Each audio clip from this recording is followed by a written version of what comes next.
from the good I have from it.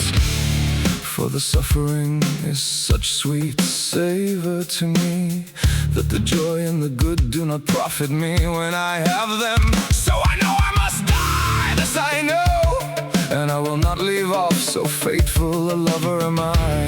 For she who has me wholly in her power shows me pride, and treats me not as she ought, but she makes me suffer too much grief and torment.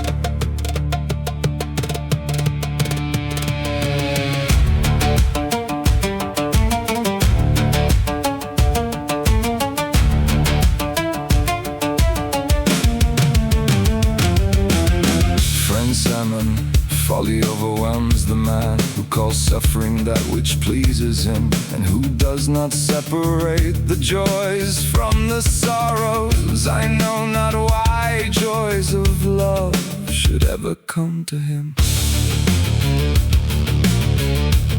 For he does not give thanks for the good when the ill does not displease him, and whoever cannot make that choice, never should a lady do him the pleasure of love, since he does not know joy from displeasure. I say it not of you, for I do not wish to anger you. I say it not of you.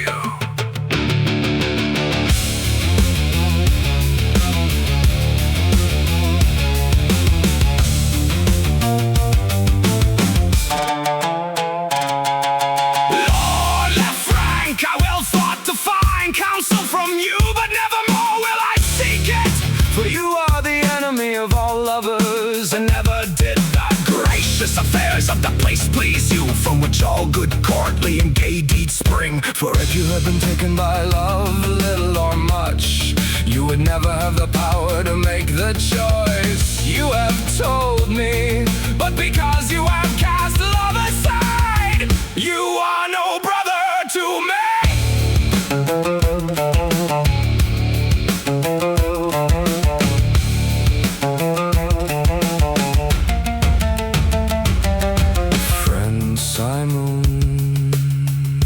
Loved all joyful lovers always, and will love them still, and I am sorrowful for their failings.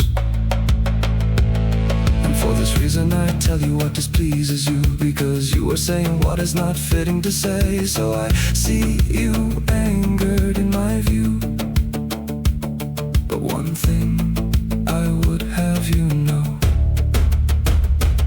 if you had wished to ask me for counsel in love, if I wished you well, then would I be your counselor?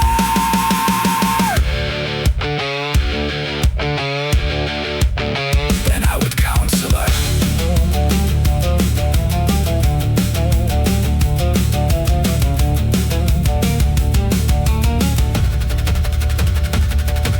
Lord Lafranc, I am not at all angry because of your words, but because with a true heart I have always loved, despite the vexatious ones. And I am loved, and I love, and will love. I grieve because I see, though love draws to me joy and pleasures, and holds me in its dwelling.